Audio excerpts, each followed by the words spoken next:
안녕하세요. 반갑습니다. 자, 2022년 내년 승진시험 추가 판례 강의를 하도록 하겠습니다.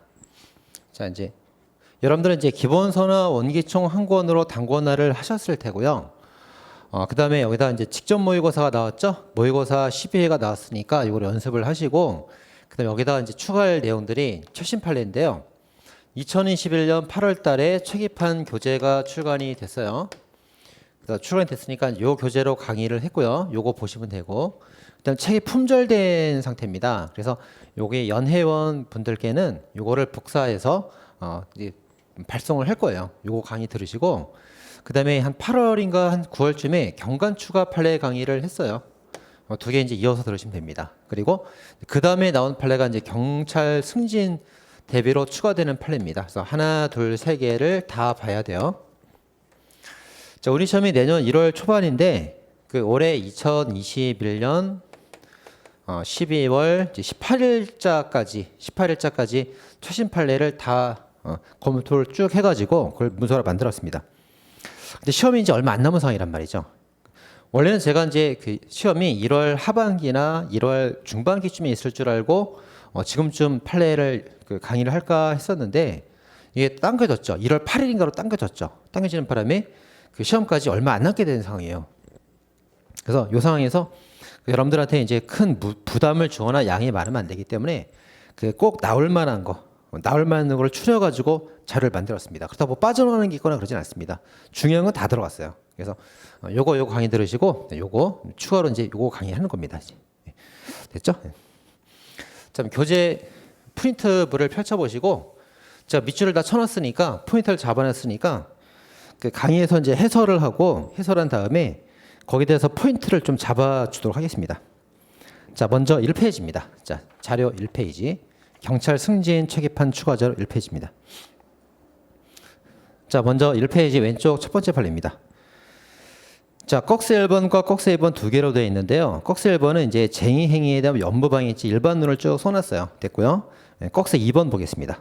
꺽스 2번에 방조업은 정보에 종속해 선입하는 범죄이므로 범죄 인과관계 필요하다. 방조 선입하려면 방조행위가 정범 범죄 실현과 밀접한 관련이 있고 정범으로 하여금 구체적 위험을 실현하게 하거나 자, 범죄 결과 발생시킬 기회를 높이는 등으로 범죄 실현에 현실적 기여를 했다고 평가할 수 있어야 된다.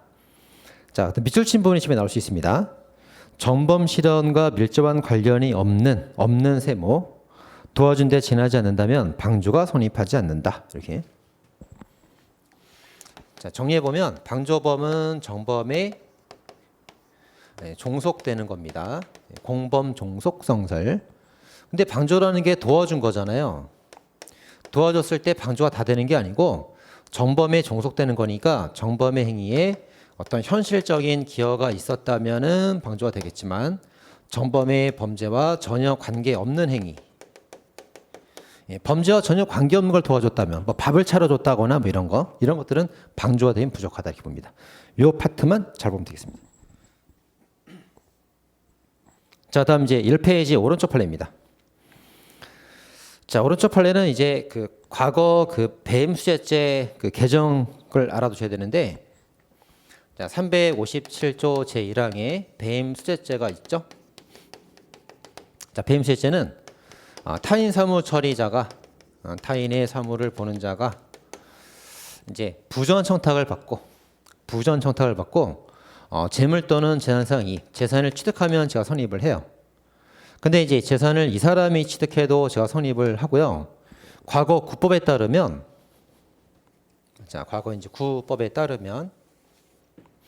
이 타인 사무 처리자 말고 제3자가 취득했을 때는 제가 선입하지 않았었어요. 3자란 말이 없었습니다. 자, 그러다가 이제 2016년에 형법이 개정되면서 타인 사무 처리자가 취득해도 제가 되지만 제3자로 하여금 취득하게 하는 경우도 제가 된다. 이렇게 이제 재산도 추가됐습니다. 그럼 제3자가 재산을 취득하면 다 되는 거냐? 그래서 이 다 되는 건 아니고 세모로 봐요, 세모. 그래서 이번에 나온 판례가 요 제3자의 범위를 조금 줄여놨어요. 줄여놓은 판례가 나온 겁니다, 이게. 자, 그럼 볼게요. 자, 먼저 꺽스 1번과 꺽스 2번이 있는데 꺽스 1번 보겠습니다. 자, 꺽쇠1번의 밑줄 친 부분. 두 번째 문단 보세요. 자, 보도 대상이 되는 자가 그 언론사 속 기자에게 소위 유료 기사 게재를 청탁하는 보도를 한 겁니다. 유료 기사, 기사 동그라미. 자, 기사 동그라미. 게재를 청탁하는 행위는 사실상 광고를 언론 보도인 것처럼 가장해 달라는 것으로서 언론 보도 공정성, 객관성에 관한 공공 신뢰를 저버린 것이므로 부전 청탁이 된다. 설령 유료 기사 내용이 객관적 사실과 부합한다 하더라도 금전거래 대상으로 삼은 이상 부전 청탁에 해당된다. 그래서 우리가 보면 이제 이게 광고인지 기사인지 알 수가 없죠. 근데 이 광고다 하면은 안 봐버리잖아요. 근데 실제 광고인데 유료 기사인 것처럼 좀 내주세요. 그 사람들이 그 신문 기사인 줄 알고 읽었더니 다 알고 보니까 광고였던 거예요. 사람들 속이는 거죠. 그래서 요 자체가 재산과 연결이 되어 있기 때문에 요 기사를 내달라는 요 청탁 자체가 부정한 청탁이 된다고 본 거예요. 이게 첫 번째 논점입니다. 두 번째. 자, 두 번째. 처음부터 볼게요. 자, 개정형법 357조 1항은 국법과 달리 배임수재죄 구성 요건을 타인 사무 처리자가 임무에 관하여 부정한 청탁을 받고 재물 또는 이익을 취득하거나 써 있죠. 국법에 없다가 개정형법은 제3자로 하여금 취득하게 한 경우, 얘가 취득하게 한 경우도 된다고 규정을 했습니다. 그렇죠? 자, 다음에 두 번째 문단. 개정형법 357조 보호법의 체계적 위치 등등을 조합해 볼 때 개정형법이 적용되는 경우에도 제3자에는 다른 특별한 사정이 없는 한 사무처를 위임한 타인은 포함되지 않는다고 봄이 타당하다. 그래서 이제 제3자라고 해서 다 되는 게 아니에요. 이 갑이 제3자한테 사무를 위임을 해서 부탁을 한 겁니다. 일종의 외주를 준 거죠. 그죠? 내가 해야 되는 일인데 내가 바쁘니까 네가 좀 해라. 돈 줄게 네가 해라. 이렇게 외주를 준 거예요. 사무를 위임한 제3자는 원칙적으로 삼재에 포함되지 않습니다. 자, 그 다음 문단. 그러나 배임수재죄 행위 주체가 재물 또는 이익을 취득하는지는 증거에 따라서 평가할 문제인데 부정 청탁에 따른 재물이나 이익이 외형상 사무처를 위임한 타인에게 지급된 것으로 보인다 하더라도 사회통념상 중요한 말 나오죠. 그 타인이 재물이나 이익을 받은 것을 부정 청탁을 받은 사람이 부정 청탁을 받은 타인 사무처리자가 이 사람이 직접 받은 것과 직접 동그라미 동일하게 동일 동그라미 평가할 수 있다면 배임수재가 성립을 한다. 그래서 이제 사무처리를 위임받은 사람은 제3자에서 제외하는 게 원칙이에요. 배임수재가 안 되는 게 원칙입니다. 근데 이 사람이 돈을 받았다 하더라도 얘가 돈을 받은 거랑 이 사람이 돈을 받은 거랑 직접 받은 경우랑 동일하게 볼 수 있는 경우가 있다면 그때는 배임수재가 성립을 한다. 이렇게 본 겁니다. 그래서 이제 과거에 2016년 개정이 되었을 때는 제3자가 돈을 받으면 무조건 죄가 되는 것처럼 개정이 됐었어요. 근데 판례가 그 범위를 줄여가지고 제3자 중에서도 사무 위임 받은 사람은 빼고 만약에 이 사람이 돈을 받아도 죄가 되는 경우가 있다면 원칙은 죄가 안 되는 거예요. 원칙은 죄가 안 되지만 이 제3자가 돈을 받은 것과 부정 청탁을 받은 이 사람이 직접 돈을 받은 거랑 똑같이 볼 수 있는 경우에 한해서 죄가 될 가능성이 있다는 겁니다. 자, 그러면 이 판례에서 이제 논점은 이제 세 개를 정리하면 되겠네요. 첫째, 광고처럼 유료기사 청탁은 부정 청탁이 된다. 1번이고요. 2번, 사무 위임받은 사람은 원칙 제3자에서 제외되는 게 원칙입니다. 2번, 3번. 자, 그러나 이제 직접 받은 것과 동일하다면 죄가 될 수 있다. 3번, 1번, 2번, 3번. 세 개 정리하면 됩니다. 자, 그다음 2페이지입니다. 자, 2페이지에 첫 번째 판례가 있는데요. 자, 이건 이제 설명이 조금 필요할 것 같아요. 자, 설명이 좀 필요합니다. 자, 이제 갑이 A하고 B하고 두 개의 죄를 저질렀어요. 자, 그래서 두 개를 동시에 재판을 하게 되면 37조 전단의 동시적 경합범이 되겠죠. 그래서 A랑 B랑 합쳐서 판결문이 하나가 나옵니다. 이렇게. 자, 그런데 만약에 갑이 A랑 B 두 개 죄를 저질렀는데 A 죄에 대해서 금고 이상의 형이 확정이 됐단 말이에요. 자, 그리고 나서 이제 B에 대해서 형사 기소가 된 겁니다. 그럼 이건 사후적 경합범이죠. 사후적 경합범. 그래서 그 동시에 재판받는 경합범, 사후에 재판받는 경합범 이렇게 됩니다. 자, 사후적 경합범이 되면은 이제 여기다가 그 경합범 조문을 정해 줘야 되는데 먼저 동시적 경합범이냐 사후적 경합범이냐가 37조에 있어요. 37조 전단이 동시 경합범이고 37조 후단이 사후적 경합범이에요. 이렇게. 그다음에 동시적 경합범은 동시에 판결에서 판결이 하나가 나오는데 여기에 관한 형벌 예가 38조에 규정이 되어 있고요. 그다음 사후적 경합범에 관해서 어떻게 되어 있습니까? 동시 판결에서 판결문이 하나 나올 때와 형평을 고려해서 여기다가 형벌을 때려라. 이게 39조에 나와 있죠. 그래서 37, 38, 39조가 실체적 경합범에 관한 조문들이에요. 이렇게.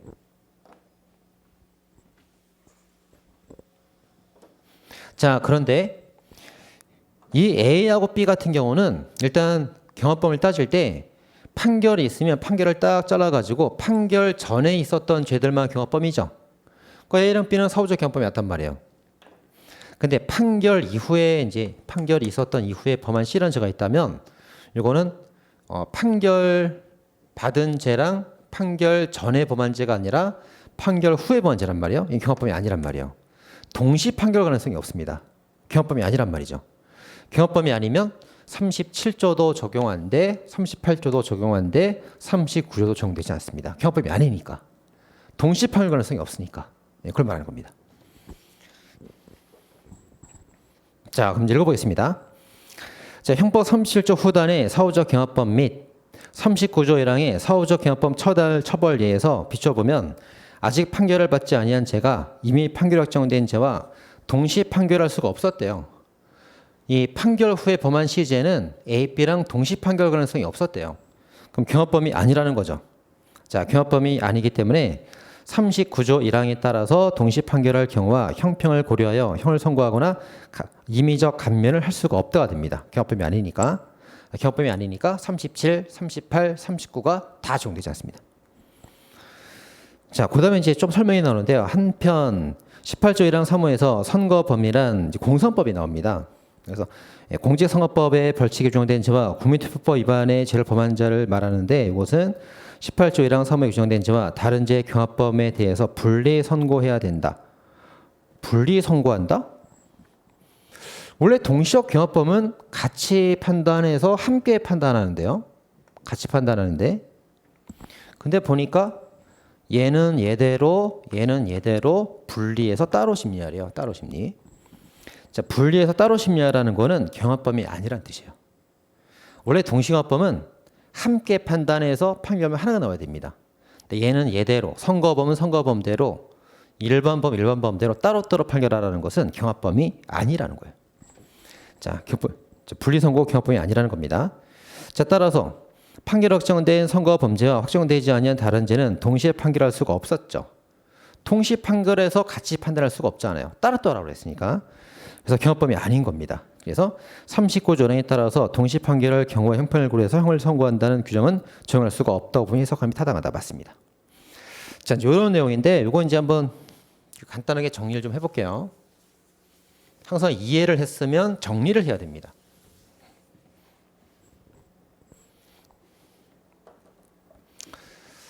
자, 이제 이 공선법에 보면은 선거범죄에 대해서 분리해서 심리하라고 되어 있어요. 두 개를 따로따로 재판을 따로따로 처리하라는 거예요. 자, 그 말은 동시에 판결이 불가능하다는 겁니다. 당연한 말이죠. 따로 하라 그랬으니까 동시 판결을 못 하는 거잖아요. 그죠? 동시 판결 가능성이 없으면 경합범이 아닌 거예요. 경합범이 아니니까 37, 38, 39조 경합범 조문은 싹 다 적용할 수가 없어요. 적용할 수가 없습니다. 네, 그런 말이죠. 자, 두 번째입니다. 자, 두 번째 판례는 뭐 쉬운 판례입니다. 자, 피고인이 지능지수와 사회 연령이 낮은 피해자 29세를 폭행하거나 협박하여 사회에 강간하고 피해자로부터 돈을 편취한 사건이었습니다. 자, 거기 보면 자, 처벌에 관한 특례법 6조에 정하는 정신적 장애가 있는 사람이란 정신적 장애 밑줄. 정신적 장애 밑줄 딱 해놓고 그 정신적 기능이나 손상 등의 문제로 일상생활이나 사회생활상의 여러 제약을 받는 사람을 가리킨다. 제약 동그라미. 근데 장애인복지법에 따른 장애인 등록을 하지 않았거나 등록 세모, 등록 기준 충족 못했더라도 여기에 해당할 수 있다 이렇게 본 겁니다. 자, 이것도 이제 간단히 정리하면 되겠죠. 자, 피해자가 이제 나이는 29살이에요. 근데 지능이 좀 떨어지기 때문에 정신적 장애가 있는 사람이에요. 장애가 있어요, 없어요? 있죠. 장애가 있으니까 사회생활에 제약이 있습니까, 없습니까? 여러 제약이 있죠. 지능이 떨어지니까 일상생활을 다른 사람과 똑같이 못해요. 자, 그랬으면 이제 이 사람이 장애인 등록이 됐냐 말았냐인데 정식 등록이 됐건 말았건 그게 뭐가 중요해?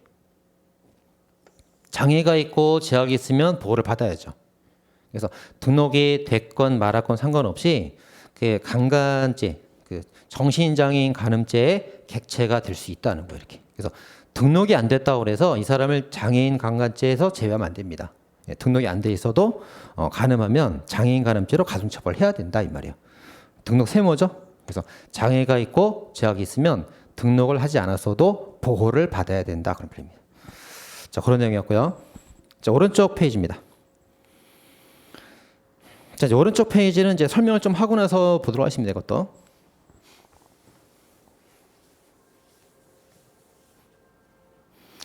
자, 이제 몰수와 추징 규정인데요. 그 형법 이제 48조 1항을 보면은 이제 몰수 대상이 쭉 나와요.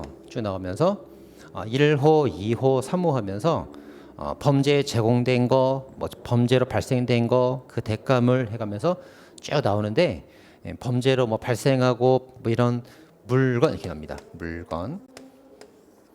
그래서 이제 물건에 관해서 몰수가 가능한 거예요. 그 말은 재산상 이익에 대한 몰수는 안 된다는 거죠. 그렇죠?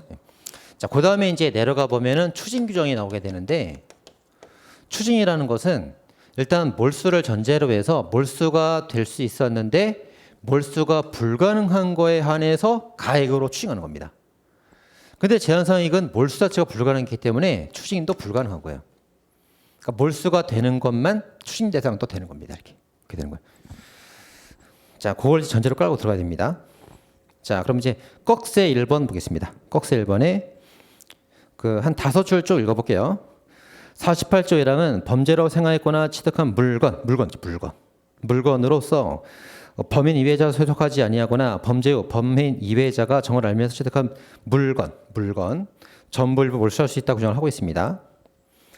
자, 그 다음에 기재한 물건의 몰수가 불가능할 때에는 추징하도록 하고 있습니다. 이와 같이 48조 몰수나 추징 대상은 물건 동그라미 물건으로 한정하고 있습니다.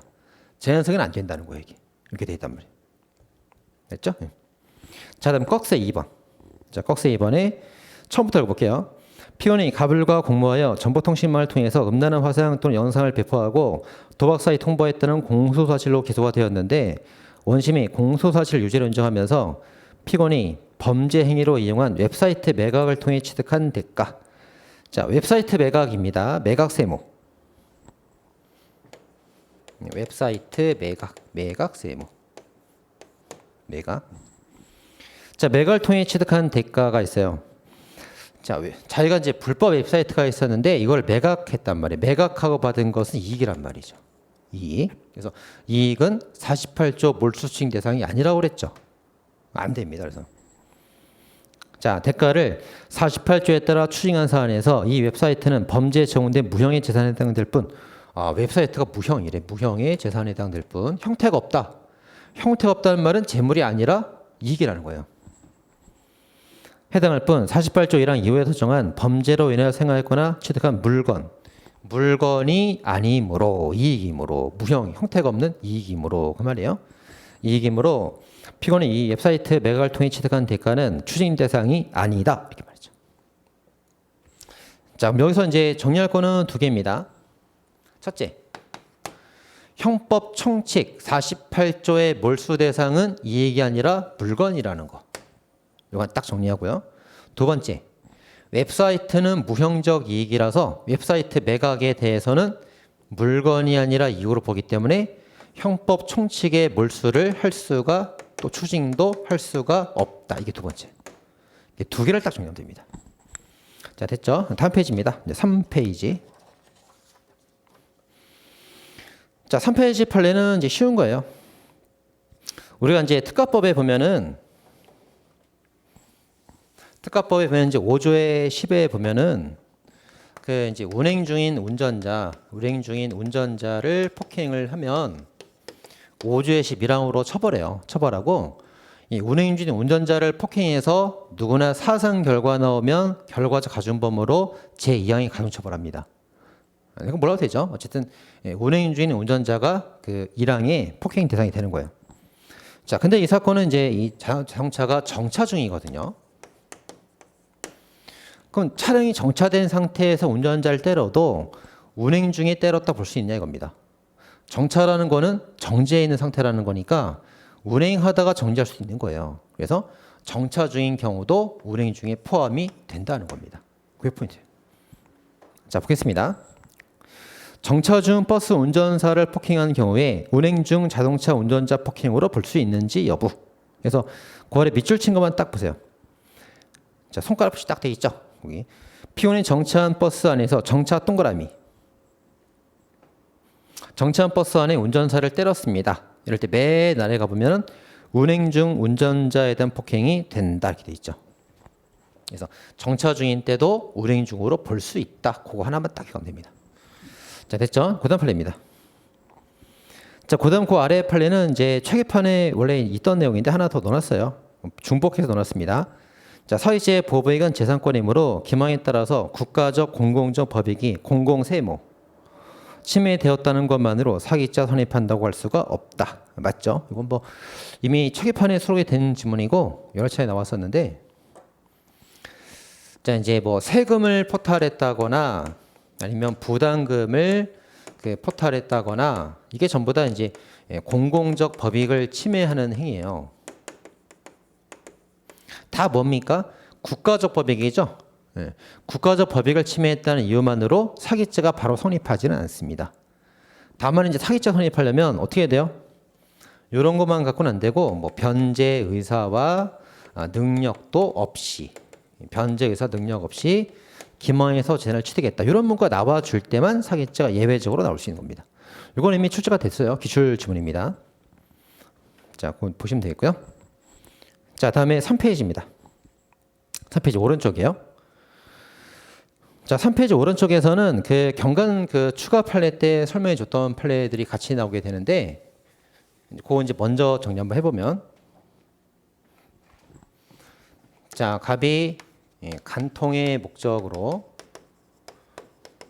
A가 처고 B가 남편일 때 이 공동 주거자죠.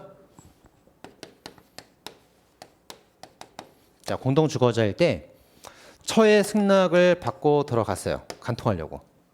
근데 남편의 승낙을 받지 않고 들어갔단 말이에요.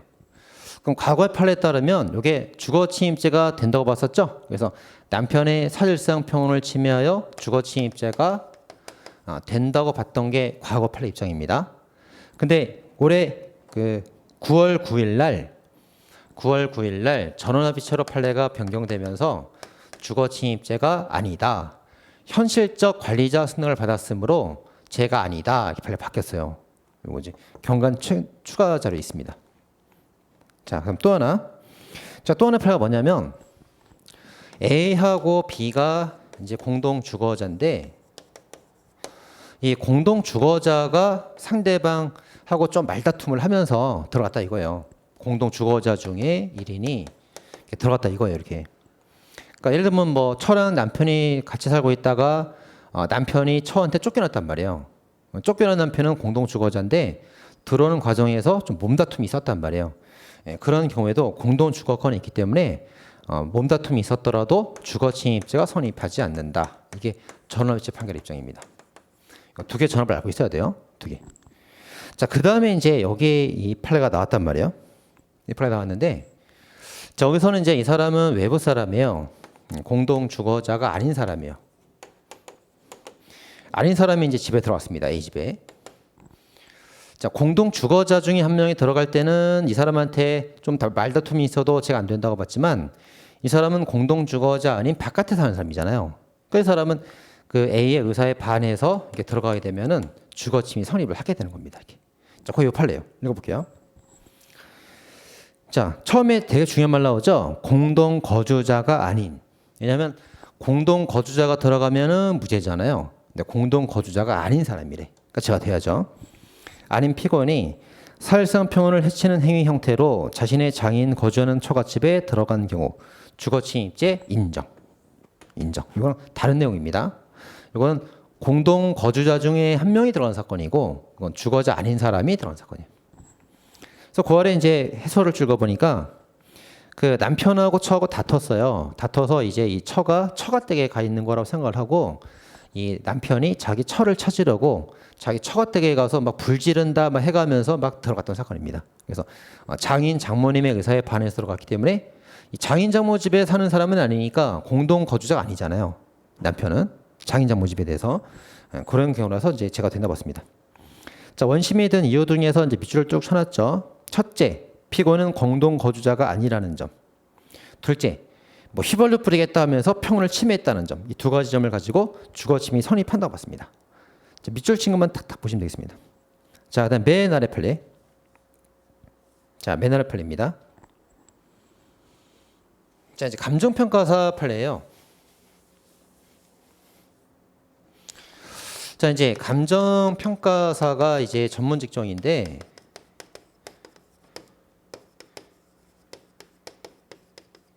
자, 감정평가사 자격도 없으면서 막 감정을 한단 말이에요. 이건 당연히 처벌해야지. 처벌해야 됩니다. 근데 감정평가사 아닌 사람의 감정도 위법성이 조각돼서 무죄가 되는 경우가 있을 수 있다는 거예요. 그런 판례인데 자, 감정평가사가 아니다 하더라도 법원이 지정을 했다면 자, 당신은 이 피고 측의 재산을 감정하시오. 근데 평가사 자격증이 없다 하더라도 내가 인정할 테니까 네가 평가하시오. 법원의 지정에 따라서 감정했다면 자격증이 없어도 법원의 말을 들었으니까 정당행위로 위법성이 조각된다고 답합니다.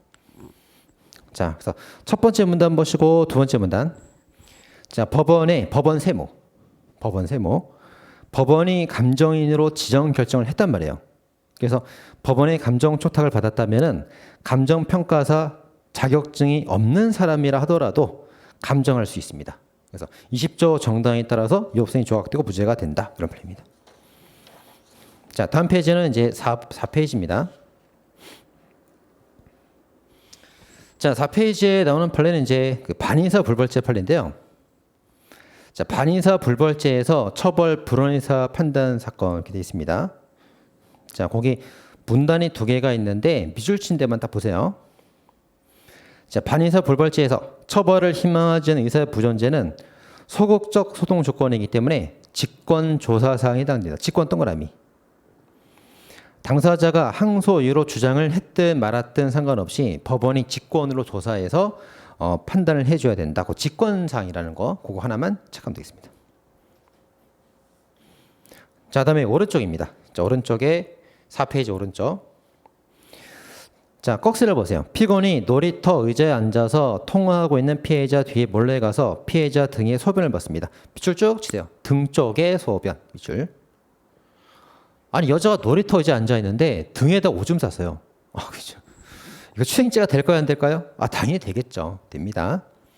자, 근데 이제 추행이 되는 행위에 해당되기 위해서 이제 요건이 뭐냐면 항상 이제 추행은 어떤 내가 뭐 추잡한 행동을 하겠다는 주관적 의사를 고려하지 않고 남들이 볼 때 객관적 행동으로 평가하잖아요. 그걸 말하고 있는 겁니다. 그래서 자, 추행 행위에 해당되기 위해서는 객관적으로 객관 동그라미. 일반인에게 일반 동그라미. 그래서 객관적으로 일반인들의 시각에서 평가하는 거예요. 그래서 뭐 범죄자의 주관적 의도가 무엇이었느냐, 행위자 의사를 기초로 보는 게 아니죠. 객관적 일반인들의 시각에서 평가합니다. 자, 객관적 평가에서 수치심이나 혐오감을 일으키게 할 만한 행위를 하였다면은 설령 성적 도덕관념에 반하는 행위를 행위자가 상대로 충분하고 그 행위로 말미암아 대상자가 성적 수치심을 실제로 느낄 필요는 없어요. 실제 세무. 그러니까 객관적 행동을 하면 되는 거지 피해자가 실제로 수치심을 느낄 필요까지는 없습니다. 실제 세모. 자, 그래서 이제 이 사건에서 그 여자가 앉아 있는데 누가 등에도 오줌 쌌어요. 뜨끈뜨끈한 물이 막 오죠. 수치심보다는 당황스러웠겠죠. 그럼 수치심을 느끼지 않았을 수도 있단 말이에요. 근데 어떻게 합니까? 피해자가 수치심을 느꼈든 느끼지 않았든 실제 그게 중요한 게 아니고 남들이 바라볼 때 객관적으로 사람한테 오줌 싸는 거는 그것도 남자가 여자한테 이거는 그 객관적 추행이 된다고 봤던 판례입니다. 자, 그 내용 파악하시면 되겠습니다. 다시 정리해주면 자, 등에다가 오줌 싸는 거 추행죄 됩니다. 왜 되는 거예요? 실제로 느끼지 않았어도 객관적 일반적으로 행위가 되니까 죄가 된다는 거예요. 그게 포인트입니다. 자, 다음 5페이지입니다. 자, 5페이지에 이제 왼쪽에 그 주문이 나와 있는데 이건 뭐 참고로 보면 될 것 같아요. 예. 참고로 이제 전원합의체 판결에 넣어놨습니다. 자, 볼게요. 맨 위에서부터 경찰이 성폭력 처벌 특례법 위반 카메라용 촬영죄 피해자 이미 제출한 피고인 소유 관리에 휴대전화 2대의 전자정보를 탐색하다가 피해자 촬영한 휴대전화가 아닌 다른 휴대전화에서 다른 피해자 2명에 관한 동종 범행에 관해서 동영상 발견이 된 거예요. 영장 없이 증거 제출하면 되느냐? 안 된답니다. 자, 이렇게 되는 거죠. 그래서 자, 피고인 갑이 A라는 여자를 카메라로 촬영을 했어요. 촬영은 전화기가 있겠죠. A가 이걸 뺏었습니다. 뺏어갖고 이제 수사기관에 제출을 한 거예요. 근데 이제 전화기가 이 사람이 2대가 있었는데 어떤 걸로 1번, 2번 중에 어떤 거로 자기가 촬영된지 모르니까 1번, 2번을 둘 다 뺏어다가 제출한 겁니다. 그래서 수사를 하다 보니까 1번 카메라에 A가 찍힌 장면이 나왔어요. 이거는 당연히 이제 증거로 사용할 수가 있어요. 영장 받았으니까. 근데 문제는 이제 이거는 피해자와 관계가 없는 카메라인데 요 2번에서도 카메라 촬영 증거 나왔다는 거죠. 또 다른 B나 C에 대한 촬영 증거 나왔단 말이에요. 그럼 이 두 번째 증거는 이 사건과 관계가 없는 증거입니다. 따라서 이걸 증거로 바로 쓰게 되면은 위법한 증거가 돼요.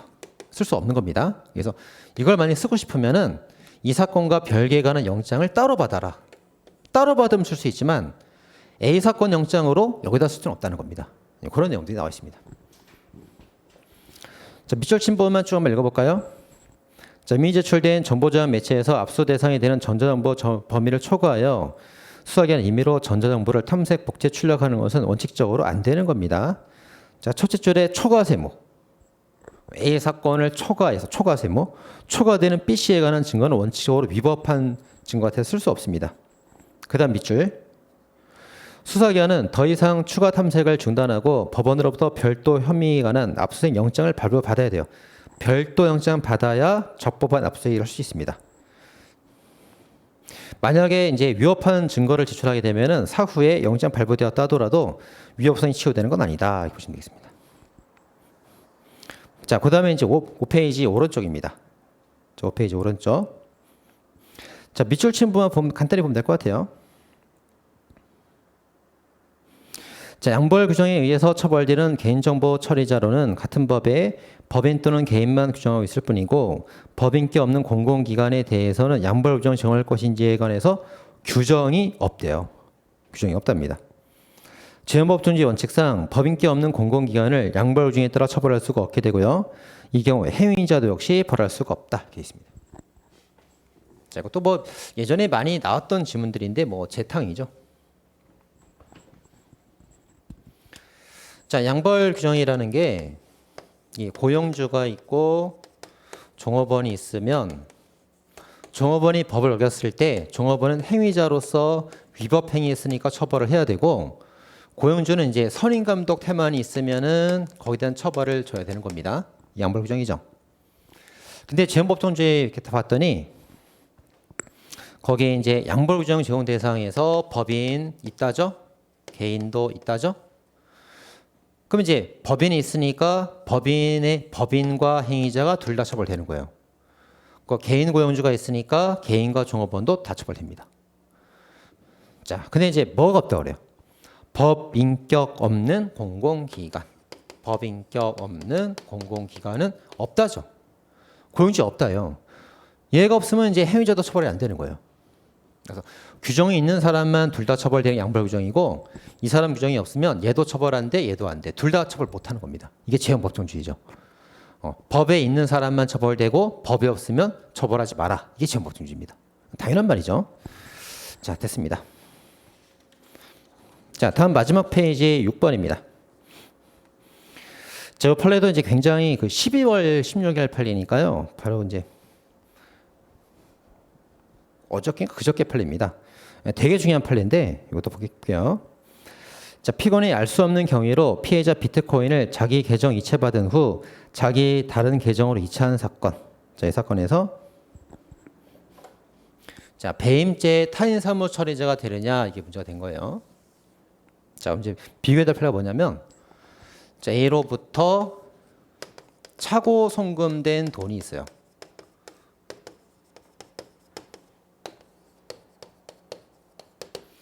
자, 현금이라는 거는 재물이죠. 재물이고 이제 이 돈은 갑의 돈이 아니라 A 돈입니다. 타인 소유. 그래서 차고로 송금된 돈 같은 경우는 타인 소유 재물 보관자가 돼요. 타인 소유 재물 보관자가 되기 때문에 요건 이제 횡령죄 주체가 된다 이겁니다. 이렇게 이런 판례 있었죠. 이걸 비교하는 겁니다. 자, 똑같은 구조로 이제 A가 차고로 갑한테 뭘 보내줬는데 이게 뭐였어요? 현금이 아니라 비트코인이었습니다. 비트코인. 비트코인은 물건이 아니잖아요. 물건이 아니니까 이걸 이익으로 봐야 되나? 재물이 아니니까 이익으로 봐야 되나? 자, 재물에 관한 타인 재물 보관자는 횡령죄 주체가 되겠지만 이익 보관자는 배임죄 주체가 될 가능성이 있죠. 그죠? 타인 사무 처리자로서 타인 이익 보관자도 타인 사무 처리자로서 배임죄 주체가 되는지를 볼 여지가 있단 말이에요. 근데 판례는 이제 재물이건 이익건 둘 다 재산죄여야 하는데 이 재산으로 법정 통화로 보기 애매한 면이 있단 말이에요.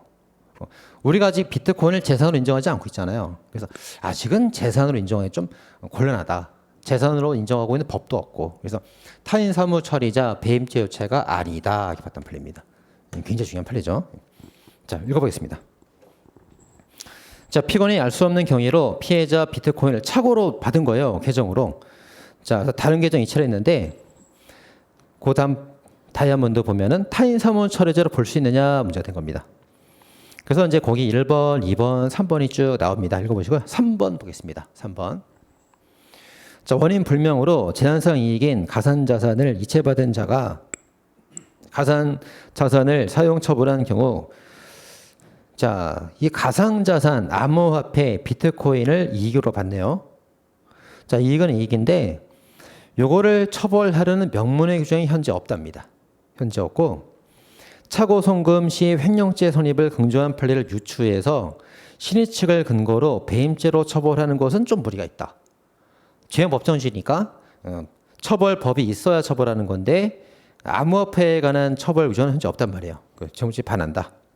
이 사건 비트코인이 법률상 원인 없이 착오로 피해자로부터 피고인 명의 전자지가 미치가 되었다 하더라도 피고인이 신임관계에 기초해서 타인의 사물을 맡아 처리하는 거로 볼 수 없는 이상 타인 사무 처리자라고 할 수가 없다. 이런 말 나와 있습니다. 그래서 자, 요거는 이제 그 현금을 차고 송금받으면은 타인 재물 보관자로 횡령죄 주체가 되는데 그 비트코인을 원인 없이 받은 경우는 타인 사무 처리자가 안 된다 봤습니다. 그래서 이 비트코인을 딴 데 빼돌려도 배임죄 성립하지 않고 무죄가 됩니다. 그래서 9월에 이제 1번, 2번 읽어보시면은 이 비트코인이 이제 법정 화폐로 보기도 어렵고 처벌 규정도 없고 그래서 이제 안 된다 봤습니다. 자, 그럼 이제 거기서 나오는 건 이제 두 가지인데 두 가지를 잘 정리해 보면은 일단 비트코인에 대해서 그 착오로 이체를 받았을 때 신의 측을 근거로 신의 측의 상식이죠. 이건 이제 신의 측을 근거로 재물보관자 인정했었거든요. 근데 얘랑 달라. 얘는 신의 측을 근거로 타인 재물 보관자 인정했었는데 얘는 달라요. 신의 측을 근거로 그 타인 사무 처리자 인정하는 것은 죄형 법정주의에 합치되어 위반된다가 정답. 여기 하나 나올 수 있고요. 두 번째. 이게 법정화폐로 보호할 수도 없고 그다음에 타인으로부터 부탁받은 바도 없기 때문에 여기서 뭡니까? 타인 사무 처리자가 아니다. 이거 배임죄 조치가 아니다. 두 번째. 그래서 딱 이제 차고 송금이랑 딱딱 대비시키면 돼요. 신의 측에 따른 보관 인정했는데 여기서 안 된다. 횡령죄 조치가 된다고 봤는데 이건 배임죄 조치가 아니다. 긴데 아니다. 긴데 아니다. 아니다 아니다 두 개. 이 아니다 아니다 두 개를 잘 기억하면 됩니다. 자, 이렇게 해서 이제 추진 판례를 다 봤습니다. 이거 이제 잘 정리하시고 이번 승진 시험에 좋은 결과 바랍니다. 자, 수고하셨습니다.